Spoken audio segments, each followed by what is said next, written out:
विषय काय मित्रांनो, कालचा बिग बॉसचा एपिसोड आपण पाहिलाच असेल आणि एपिसोड पाहिल्यानंतर तुम्हाला तन्वीचा गेम कळलाच असेल.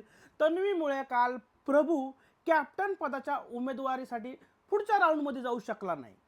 तो जाऊ शकला असता कदाचित तन्वीने विशालसोबत डील केली असते तर, पण हिचा इगो आडवा आला.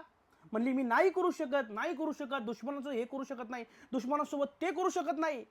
अरे काय झालं असतं, प्रभूसाठी तू डील केली असते तर.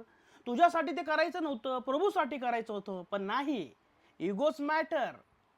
ह्या प्रभूने या तन्वीसाठी जो गेम खेळला आणि या प्रभूमुळे तन्वी आधी कॅप्टन झाली होती असं सगळ्यांना माहिती आहे. ज्या चाव्या तिने हुडकल्या होत्या या प्रभूमुळेच हुडकल्या होत्या. प्रभू जाऊन जाऊन चाव्या आणत होता, त्यामुळे ही कॅप्टन झाली. आज जर हिला प्रभूला सपोर्ट करायची वेळ आली तर तिने नाही केला.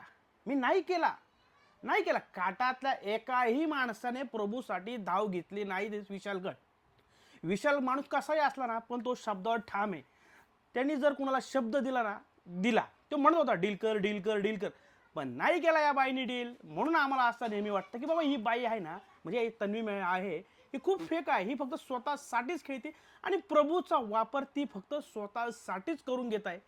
प्रभू प्रत्येक वेळेस तिच्याकडे जातो, तिला सहानुभूती दाखवतो, तिची दयामाया करतो, जेव्हा ती रडत वगैरे असते तिला सपोर्ट करतो, पण ही दिसत नाही.